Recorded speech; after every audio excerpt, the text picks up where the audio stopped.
వంటలకు ఇంతకంటే స్వచ్ఛమైన గానుగ నూనె మరెక్కడా దొరకదు. SRV naturals.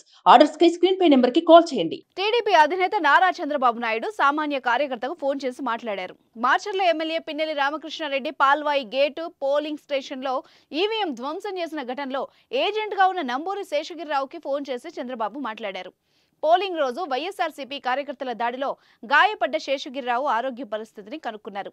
ధైర్యంగా ఉండాలని, పార్టీ అండగా ఉంటుందని సిబిఎన్ భరోసా ఇచ్చారు. పోలింగ్ రోజు పాల్వాయి గేటు పోలింగ్ బూత్ లో ఈవీఎంను ధ్వంసం చేసిన ఎమ్మెల్యేను శేషగిరిరావు ధైర్యంగా ప్రశ్నించారని ప్రశంసించారు. ఈవీఎం ధ్వంసాన్ని అడ్డుకునే ప్రయత్నం చేసిన టీడీపీ ఏజెంట్ శేషగిరిరావుపై మారణాయుధాలతో ఎమ్మెల్యే పిన్నెల్లి అనుచరులు దాడి చేశారు.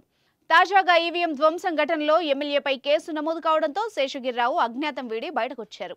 ఎమ్మెల్యే అక్రమాలను ప్రశ్నించిన శేషగిరిరావు పోరాటం, ధైర్యం అద్భుతమని చంద్రబాబు ప్రశంసించారు.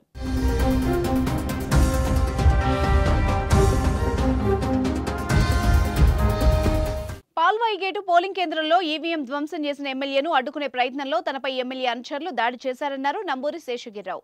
తనతో పాటుగా తన కుటుంబ సభ్యులకు ఎమ్మెల్యే నుంచి ప్రాణహాని ఉందని, తనకు రక్షణ కల్పించాలని కోరారు. తాను పోలింగ్ రోజు ఎమ్మెల్యే ఈవీఎంను ధ్వంసం చేస్తుంటే అడ్డుకునే ప్రయత్నం చేశానని, ఎమ్మెల్యే వేలు చూపుతూ అంతు చూస్తానని బెదిరించారన్నారు.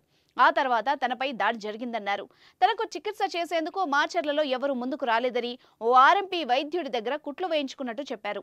పాల్వాయి గేటులో పోలింగ్ రోజు నుంచి ఎవరూ ఉండడం లేదని, వైఎస్ఆర్సీపీ నేతలు దాడి చేస్తారని, తాము చెట్ల కింద పొలాల్లో తలదాచుకుంటున్నామని చెప్పారు. మార్చర్లలో ఈవీఎం ధ్వంసం ఘటనపై డీజీపీని టీడీపీ నేతలు కలిసి ఫిర్యాదు చేశారు.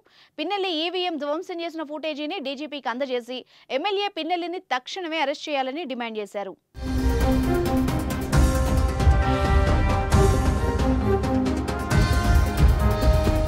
సుమన్ టీవీలో మీ పర్సనల్ అండ్ బిజినెస్ ప్రమోషన్స్ కోసం కింది నెంబర్కి కాంటాక్ట్ చేయండి.